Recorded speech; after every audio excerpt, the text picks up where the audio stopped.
Fractional beats.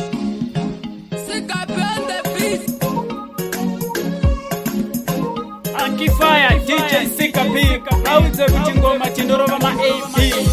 dzinoonekwa kuma-CD 2025. Wakwa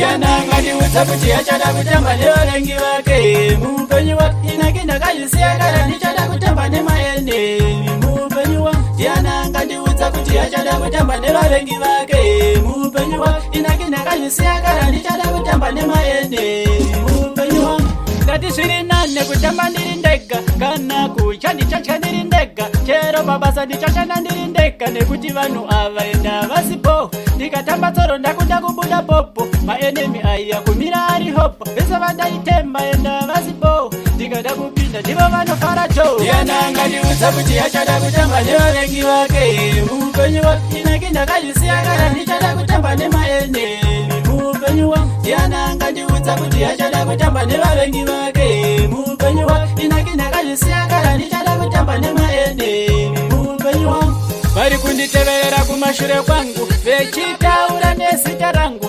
vechitondokora tsoka dzangu kutofarira mumbuya basa rangu vechinditsikirira talenda rangu imusarudziye ndakapara vamwe vangu zvamusikadi chakanaka muupenyu hwangu munofarira kutambura kwemhuri yangu Yananga ndiudza kuti achada kutamba nevavengi vake muupenyu wake inake ndakazvisiya kana ndichada kutamba nemaene muupenyu wake Yananga ndiudza kuti achada kutamba nevavengi vake muupenyu wake inake ndakazvisiya kana ndichada kutamba nemaene muupenyu wake ngati zviri nane kutamba ndiri ndega kana kucha ndichacha ndiri ndega chero pabasa ndichashanda ndiri ndega nekuti vanhu ava enda vasipo ndikatamba tsoro ndakuda kubuda popo maenemi aya kumira ari hopo vese vandaitemba enda vasipo ndikada kupinda ndivo vanofara to Yananga ndiudza kuti achada kutamba nevavengi vake muupenyu wake inake ndakazvisiya kana ndichada kutamba nemaene muupenyu wake Yananga ndiudza kuti achada kutamba nevavengi vake muupenyu wake inake ndakazvisiya kana ndichada kutamba nemaene